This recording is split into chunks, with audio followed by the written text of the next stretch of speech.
So when you're sailing in light winds or downwind, I look for about 4 inches of clearance between my hand and the sail. And when the breeze is up, say 10 knots or above, it can be close to touching, like a couple of inches, 1 to 2 inches of clearance. And when it's windy, if you don't adjust it all the way around the track, that's fine. You don't need to ease it off on a run. Easing it off on a run is very unimportant when the wind is up. If the wind is light, okay, go ahead and ease it off to the 4 inches. That's fine.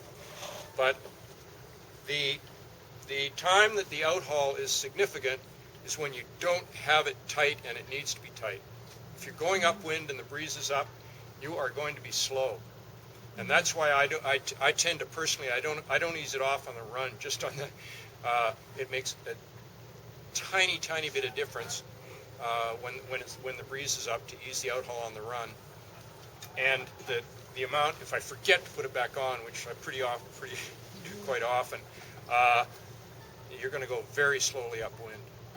Okay, so sort of 2 settings on the outhaul: the 4 inches out, which is light winds under 10 knots, and then I'd leave it there all the time, upwind and downwind.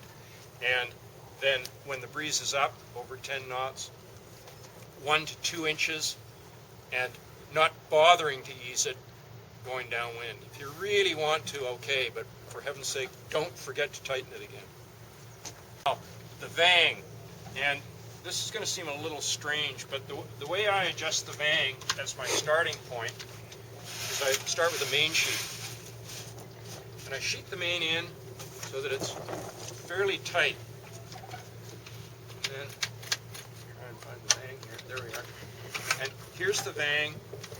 And then I'll put the vang on so that it's snug. Like I'm not wailing on it. I'm just pulling it fairly tight.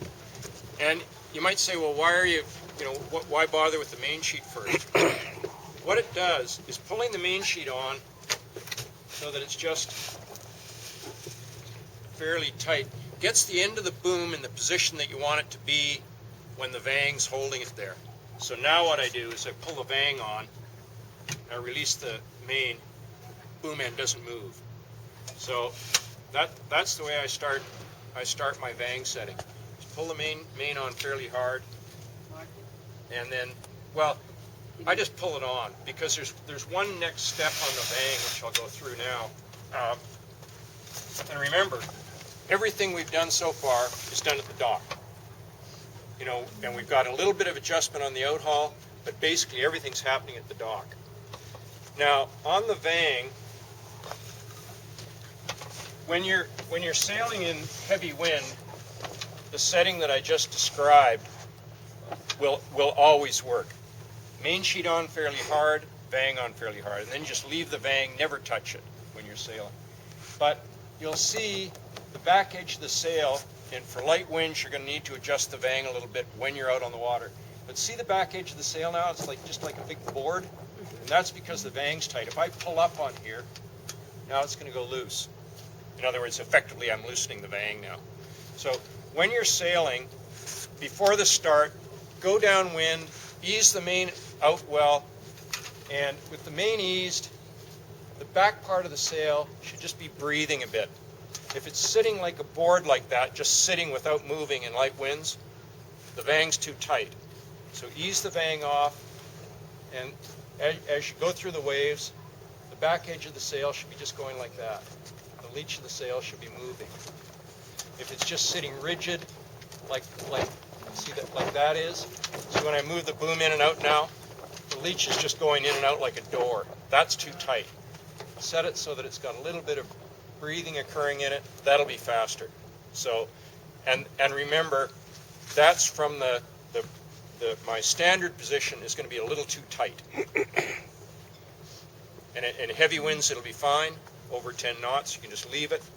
But in light winds, even downwind? Yeah, downwind in particular. It's very common to see people.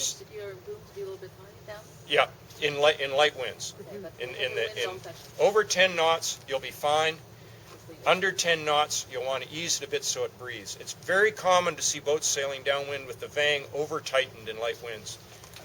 And the manifestation of that is what we're looking at here. The back of the sail is just like a board. It's not moving with the waves. Okay? Any questions on that one? So that's a very small adjustment on the vang, and typically easing it a bit from when you've done your standard setting of main in tight and then vang on.